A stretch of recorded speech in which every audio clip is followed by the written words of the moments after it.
जब तक हम बाहर की दुनिया में उलझे हैं, हजारों मार्ग रास्ते दिखाई देते हैं, पर जिस क्षण हम स्वयं के मूल स्वरूप को पहचान लेते हैं, मार्ग और मंजिल का भेद मिट जाता है।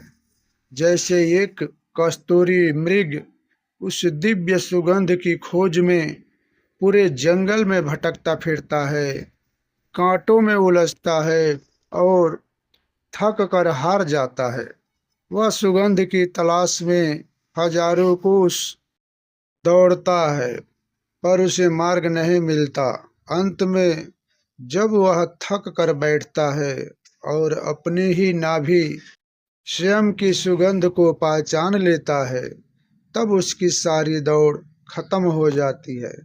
सुगंध कहीं बाहर से नहीं आ रही थी, वह उसके भीतर ही थी।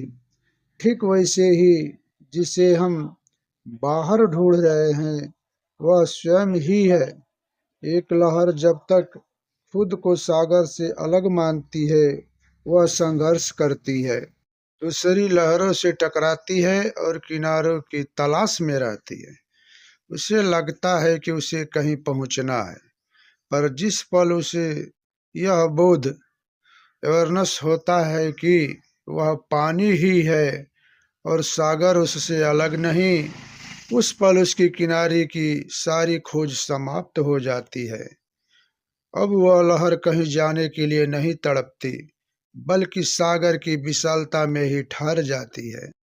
सपनों में हम हजारों मील की यात्रा करते हैं, पहाड़ों पर चढ़ते हैं, डरे हुए किसी सुरक्षित मार्ग की तलाश करते हैं, पर जैसे ही आँख खुलती है, जागृति होती है, हमें पता चलता है कि हम कहीं गए ही नहीं थे। हम तो अपने बिस्तर पर ही थे, खोजते खोजते थक गए।